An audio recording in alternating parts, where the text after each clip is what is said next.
Muy buenas a todos y bienvenidos a vuestra casa de Fórmula 1. Bienvenidos a un nuevo vídeo en el cual vamos a seguir comentando todas las noticias que han surgido. Muchísimas noticias que tenemos que comentaros y todas ellas van a estar detalladas en la descripción de este vídeo por si quieres saltarte alguno e ir directamente a tu momento de elección. Antes de comenzar te recuerdo que puedes dejar tu me gusta, que es la forma que mejor tienes de apoyarnos porque YouTube lo premia y mucho. También por supuesto te puedes suscribir para no perderte ninguno de los contenidos diarios que realizamos. Habiendo dicho todo esto, vamos a dar comienzo y primero de todo tenemos que empezar con uno de los temas que habéis podido ver en el titular y en la miniatura del vídeo. Tenemos que hablar acerca de Carlos Sainz, que ha estado en el día de hoy en un evento de Estrella Galicia y ha sido bastante interesante porque ha contado muchas cosas relevantes con respecto a su futuro y con respecto a también la situación actual dentro del equipo Ferrari, que sabemos que ninguno de sus dos pilotos tiene contrato para la próxima temporada, ni Leclerc ni Carlos tienen contrato para 2024, quiero decir,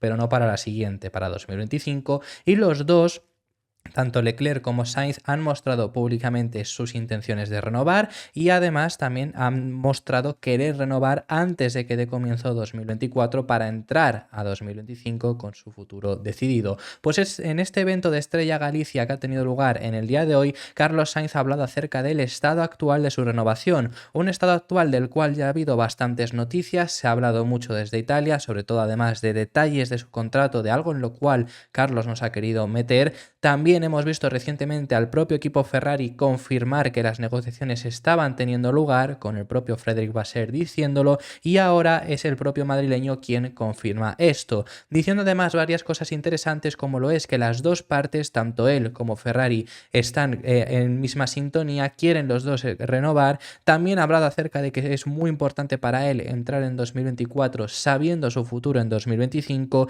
y cree que pronto se va a llegar a ese acuerdo. Veremos si esto acaba siendo así, pero es lo que comenta el piloto de Ferrari, que es bastante interesante en las palabras que nos dice, sobre todo además incidiendo en esa importancia que tiene para él entrar en 2024 tranquilo por tener su futuro asegurado. Sus palabras eran las siguientes: ha habido conversaciones y quiero empezar 2024 sabiendo dónde voy a correr en 2025. Mi siguiente destino y mi prioridad es renovar y seguir muchos años más. Las dos partes estamos contentas, tenemos 3 meses para llegar al acuerdo antes de la primera carrera. Además, como os decimos, ha habido bastantes informaciones desde Italia, informaciones que han indicado distintas cosas, como es el hecho de, por ejemplo, Motorsport Italia indicó que a Leclerc se le ofrecía 3 años y a Carlos Sainz se le ofrecían 2, algo que me parece ajustado y me parece justo también para ambos. Creo que podría llegar a ser normal esas ofertas de renovación. Por el caso de la Gazzetta dello Sport informaban que a Leclerc le daban 5 años y a Carlos 1. Estos fueron los dos medios italianos más importantes que tenemos, pero el piloto madrileño no se ha querido meter de lleno con el estado de su renovación en cuanto a esos tipos de detalles. Lo que dice es: se habla mucho de lo que me ofrecen, pero se dice sin saber. No especularé, yo quiero renovar y me gusta hacerlo por más de un año y esa es mi intención, y me siento muy valorado por Fred y por Ferrari. Me siento querido y renovaré si me sigo sintiendo así. Saben de lo que soy capaz desde hace 3 años y cuáles son mis cualidades. Y ante esto también se le preguntaba al propio piloto madrileño con respecto a su estatus dentro de Ferrari, algo que también cuando Fred Vasseur dijo que de verdad estaban en esas negociaciones, tanto con él como con Leclerc, también dijo que sacó pecho, y lo trajimos aquí en el canal, os lo estuvimos comentando, sacó pecho por el hecho de no tener un piloto número 1 y piloto número 2, algo en lo cual siempre toda esta temporada os lo hemos estado comentando, y toda esta temporada y todos estos 3 años donde Carlos ya ha estado en Ferrari, y os lo hemos dejado bastante claro aquí. Sí, no hay un primer y segundo piloto establecido, y sí, Ferrari es un equipo en el cual pueden ocurrir cosas como lo de Singapur, que es ese equipo en el cual, si está Carlos por delante, tampoco van a perjudicarle si de verdad demuestra ese ritmo para estar en esa posición. E independientemente, también os hemos dicho siempre lo mismo: si tienen que primar a un piloto, siempre lo van a hacer con Leclerc, y en ese sentido me parece completamente lógico también que lo haga y completamente lícito. Pero yo creo que para Ferrari incluso sería mejor establecer eso piloto número 1 y piloto número 2. Opinión personal, sincera, porque la verdad que luego al final para los propios equipos suele ser más efectivo tener un piloto número 1 y piloto número 2 establecido. Entonces, en el caso de Carlos, no comenta al respecto sobre cómo le valoran dentro del equipo, porque él dice que a él cree que le valoran bastante bien y saben de sus cualidades y demás. No tiene objeción por cómo le valoran dentro de la escudería, sí por cómo le valoran los tifosi. Y a esto lo que ha comentado es que espera que lo que ocurrió en el Gran Premio de Monza, una carrera que es además la casa de Ferrari y donde él consiguió la primera posición, luego acabó siendo el único de los Ferrari que consiguió acabar en el podio, espera que esa carrera fuese una demostración de que los tifosi pues pueden valorarle un poco más, por así decirlo. Es lo que llega a decir en unas palabras que lo que dice es: igual Monza fue más un mensaje para los tifosi. Esto viene porque le preguntan si fue un mensaje para Ferrari, para que se merecía la renovación. Y dice, igual fue un mensaje más para los tifosi. Una carrera tan movida y divertida para estar delante con Ferrari en casa frente a los Red Bull. Hubo más vínculo al dejarme por la piel por mi equipo. No cambió mi estatus en el equipo, espero que sí de cara a los tifosi. Así que esas son las opiniones que nos llega a comentar. Y para cerrar todo el tema de renovaciones y demás, bueno, pues hay otra persona que no os lo hemos comentado aquí en el canal con respecto a la Fórmula 1 que no ha renovado y que su contrato concluye a finales de 2024. Es decir, en 2024 sí que estará seguro, más allá de ahí no se sabe. Y es una persona que en este último año ha habido muchos rumores también de si continuaría, si no seguiría en la Fórmula 1, en su equipo que es Red Bull. Estamos hablando de Helmut Marko, no de Sergio Pérez, que también podría ser, es el mismo caso, pero en esta ocasión estamos hablando de Helmut Marko. Ya sabemos, el asesor del equipo Red Bull ha estado bastante discutido recientemente con sus actuaciones y con si continuaría o no en el equipo. Recientemente, como comentamos, ha habido muchas informaciones de si iba a seguir, de si no, si la nueva dirección de Red Bull, que ya sabemos que murió desgraciadamente Dietrich Mateschitz, que era el dueño del equipo, el CEO del equipo Red Bull, de Red Bull en general, y falleció en 2022. Entonces, durante todo este 2023 se había hablado sobre la posibilidad de que no continuase, sobre todo porque la nueva dirección, que ya no es además una única persona, quizá no estaba tan de acuerdo con cómo trabajaba Helmut Marko, algo que sí que estaba más Mateschitz, pero no estarían los actuales. Entonces eso es lo que se ha hablado mucho, finalmente no se concretó nada, se hablaba incluso de que no iba a llegar a 2024, todo hace indicar, por supuesto, que estará en la Fórmula 1 la próxima temporada, pero va a continuar, va a seguir más allá de la próxima temporada, pues en ese sentido sí que hay bastantes dudas, ¿no? Y él mismo incluso llega a comentar, llega a hablar a Helmut Marko diciendo que esta misma semana va a hablar con el equipo Red Bull acerca de su futuro. No hay nada decidido, está todo en el aire, veremos si acaba consiguiendo una renovación más allá de 2024 o no. Las palabras del austriaco, las palabras del asesor del equipo Red Bull eran las siguientes: las decisiones aún están abiertas, incluido lo que haré después. Mi contrato actual dura hasta 2024, ahora hay un círculo ampliado de gente que incluye a Mark Mateschitz, por supuesto, el heredero, ¿no?, de Dietrich Mateschitz, pero también están los tailandeses, como los denomina, y también Oliver Mintzlaff, que es la persona que le han puesto el cargo para que dirija todo el tema de Red Bull y demás. La forma en que pudimos decidir las cosas con Dietrich fue única, que lo único que a comentaros es que desde luego ahora tiene que justificarlo, como vemos, a 3 personas, no solo a Dietrich Mateschitz como era antes, sino a su heredero, Mark Mateschitz, a los tailandeses y a Oliver Mintzlaff. Sobre todo ese último no está nada de acuerdo con Helmut Marko y es el problema principal. Y además le vemos en esa última frase diciendo que las cosas tal y como las decidían con Dietrich fue única. ¿Por qué? Porque Helmut Marko tenía como mucha libertad con Dietrich y es lo que quizá hay mucha gente que incluso también ha criticado, pero es lo que sobre todo a Helmut pues le gustaba, ¿no? Que tenía mucha libertad porque Dietrich confiaba mucho en él porque era una persona de su entorno, era una persona de confianza. Pero ahora ya no está ese nivel, entonces ya ahí vemos esa objeción que llega a tener. Pero bueno, vamos a dejar a un lado el tema de las renovaciones y nos tenemos que ir ahora al equipo Aston Martin, a otro de los temas que habéis podido ver en el titular y en la miniatura de este vídeo. Continuamos con la entrevista que le han publicado por parte del equipo Aston Martin al propio Fernando Alonso, una entrevista muy interesante y que os recomiendo que vayáis a ver. Sabemos que ha hablado de varias cosas interesantes, una de ellas la la hemos contado en el principio del día, en el primero de los vídeos que hemos publicado en el día de hoy sobre cuál fue su reacción sorpresa a la llegada del equipo Aston Martin, diciendo incluso que pensó que era demasiado bueno para ser verdad. En esta ocasión tenemos que hablar acerca de la próxima temporada. Fernando Alonso se ha pronunciado al respecto sobre el próximo año con el equipo Aston Martin. Su segunda temporada, ¿será las segundas partes buenas o no? Que esto siempre hay una objeción, ¿no?, en películas de que las segundas partes nunca fueron buenas. Pues por parte de Fernando Alonso no dice ahora mismo si va a ser mejor o peor que 2023. Es muy difícil que sea mejor porque ha habido 8 podios esta temporada, pero por supuesto el objetivo es superarlo. Lo que sí dice es que va a ser más sencillo.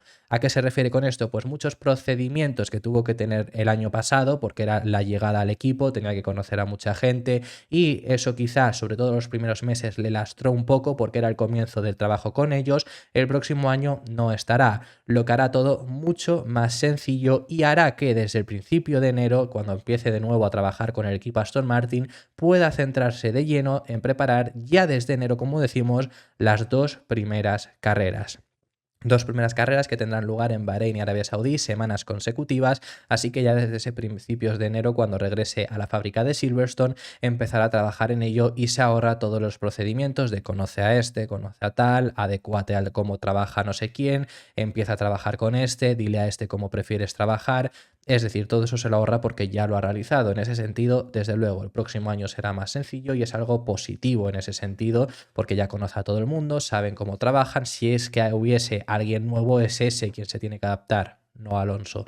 Así que eso es muy positivo. Las palabras en las cuales explicaba lo siguiente son estas: el hecho de que para mí sea mi segundo año en el equipo me ayudará. No necesito hacer muchas cosas de las que tuve que hacer al principio de este año. No tengo que poner nombres a todas las caras, no tengo que hacer ajustes de asiento, aprender la terminología, ni hacer todos los demás ajustes que tienen que suceder cuando eres un nuevo piloto de un equipo. También, por ejemplo, que nos lo he comentado y lo dice Alonso, eso, el hacerte tu propio asiento para el coche, que es un procedimiento que, a ver, no se tarda una barbaridad, pero ya está hecho, ya te lo ahorras también. Y al respecto sobre ese segundo año, además, también pues habla un poco sobre el propio rendimiento. Algo positivo que va a tener Aston Martin en este segundo año de Fernando Alonso es que van a poder centrarse en el rendimiento desde el comienzo, no solo hablando al respecto sobre que como no es un nuevo piloto que llega, ya ha estado en el equipo, ya lo conoce todo y desde el principio se van a poder centrar en preparar las carreras. No es únicamente eso, sino que Fernando Alonso en esta entrevista que ha dado a Aston Martin destaca que hay algo positivo de ese segundo año con Aston Martin y es que también es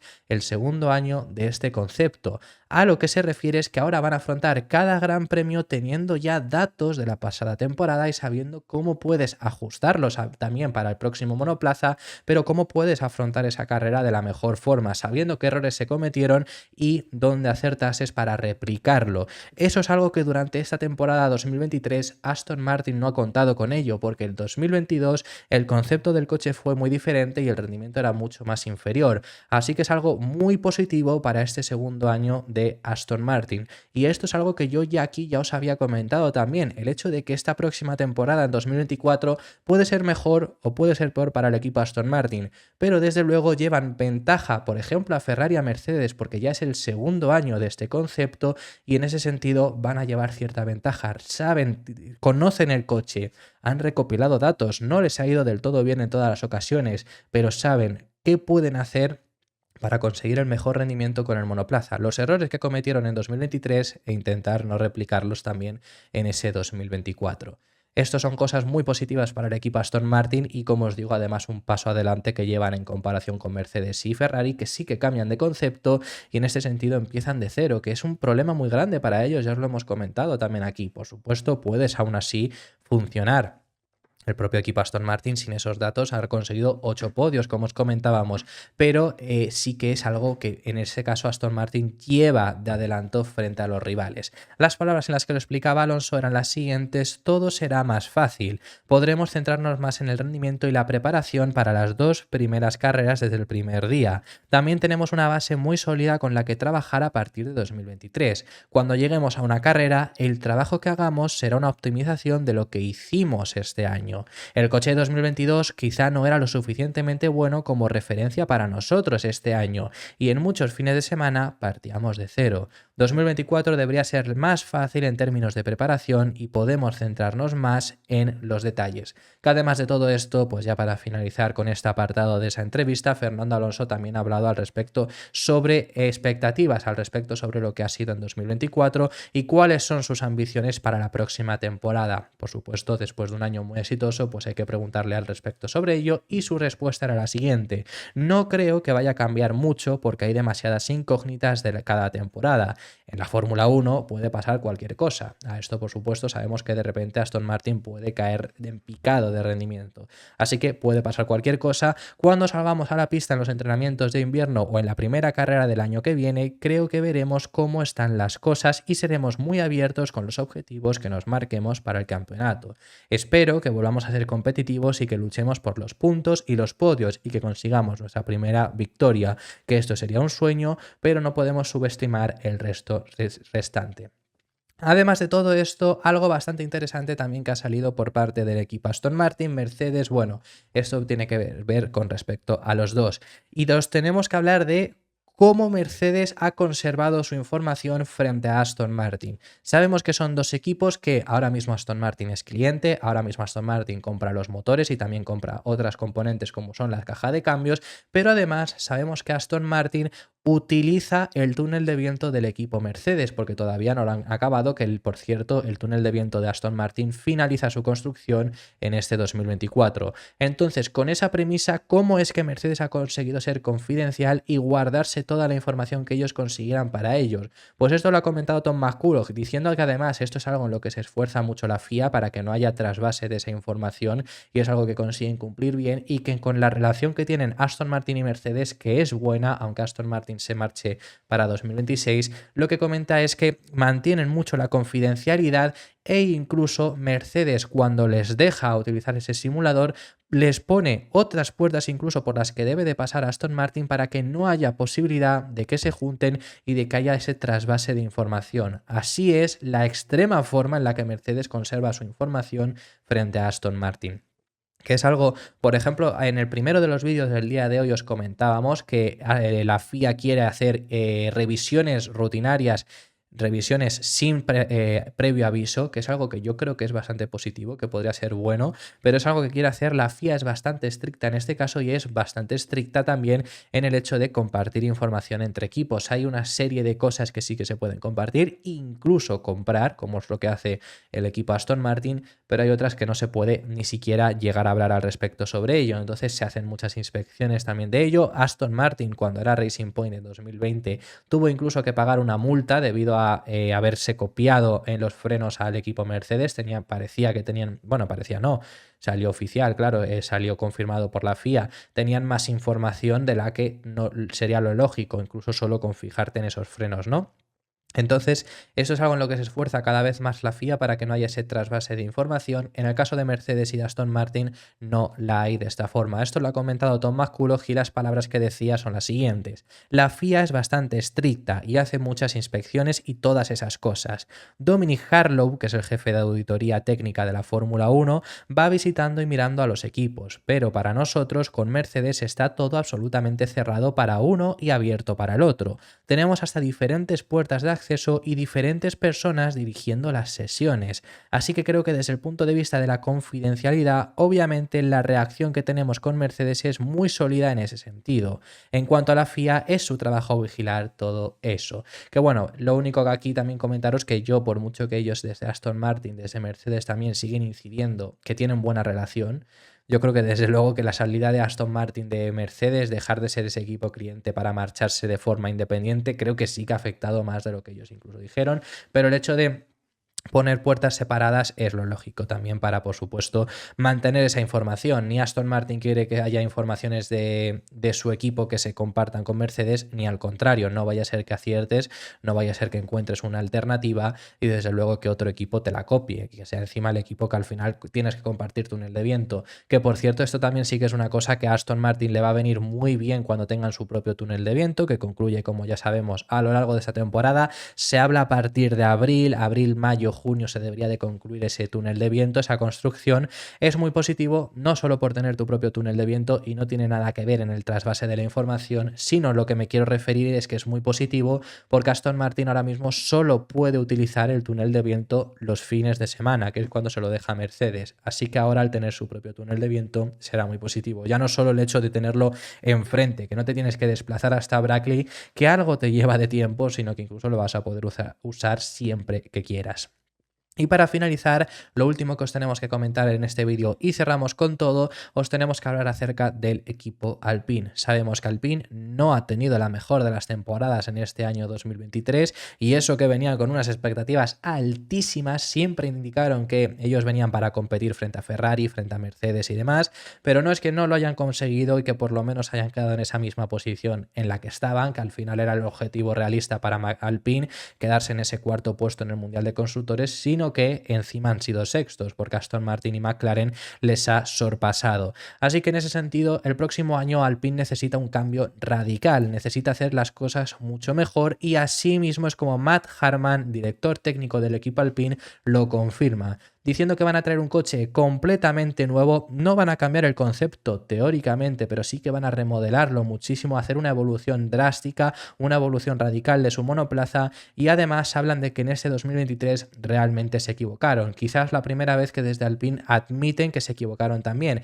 primero porque sus expectativas eran altísimas, no se cumplieron, pero el problema no es no cumplir esas expectativas, sino que además a lo largo de la temporada no han logrado tener la evolución natural que deberían de haber tenido. A lo que me refiero es que no se han acercado tampoco a McLaren ni a Aston Martin, no lo han conseguido, pero encima la distancia que tenían contra los equipos de detrás ha sido reducida poco a poco.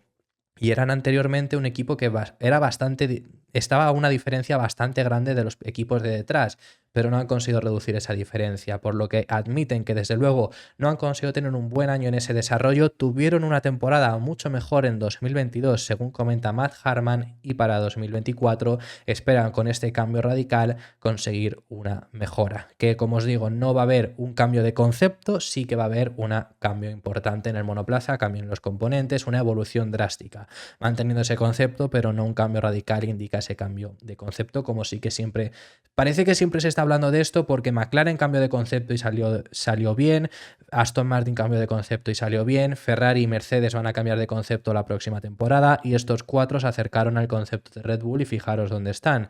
Pero en este caso pues Alpine se mantiene confiante en ese concepto que ellos introdujeron en 2022. Yo creo que tiene potencial y en 2022 tuvieron un muy buen ritmo y además desarrollaron bien el coche, pero en 2023 pues han tenido errores y la verdad que no ha sido el desarrollo que ellos esperaban. El problema ya no es solo no alcanzar a Aston Martin y McLaren, que era algo complicado. No, tampoco el problema es no seguir el ritmo de McLaren, que era algo imposible, porque es algo que solo ha hecho McLaren en la historia, o sea, de verdad es algo impensable de primera, así que McLaren lo consiguió hacer, así que lo hagan dos equipos hubiera sido muy extraño. Lo que sí que es un problema es que los equipos de detrás sí que han sido capaces de recortarte, es decir, que ha sido un ritmo de mejoras mucho peor. Veremos qué tal le sale en el equipo francés el próximo año. Las palabras de Matt Harman son las siguientes: no lo hicimos tan bien como con el A522. Creo que tuvimos un gran año. A medida que nos acercamos a la sintonía y a los tipos de carga que estamos viendo ahora, se está volviendo más y más complicado y tienes que entrar en más y más detalles. Eso significa que tenemos que ser un poco más cuidadosos a la hora de invertir nuestro dinero y por eso no creo que este año haya sido tan exitoso como con el A522. El A522, que no lo he dicho antes, es el coche de la pasada temporada, el de este año es el A523. Pienso que es por eso que para el monoplaza del año siguiente hemos tenido que desbloquear cosas de nuevo, que es la razón por la que este coche es completamente nuevo de adelante hacia atrás. Así que veremos qué rendimientos son capaces de hacer desde la fábrica de Enstone y esto ha sido todo por este vídeo. Muchísimas gracias por haber llegado hasta el final del mismo. Déjame en los comentarios tus impresiones sobre todos los temas que hemos estado tratando y nos vemos en el siguiente, que seguiremos hablando de Fórmula 1.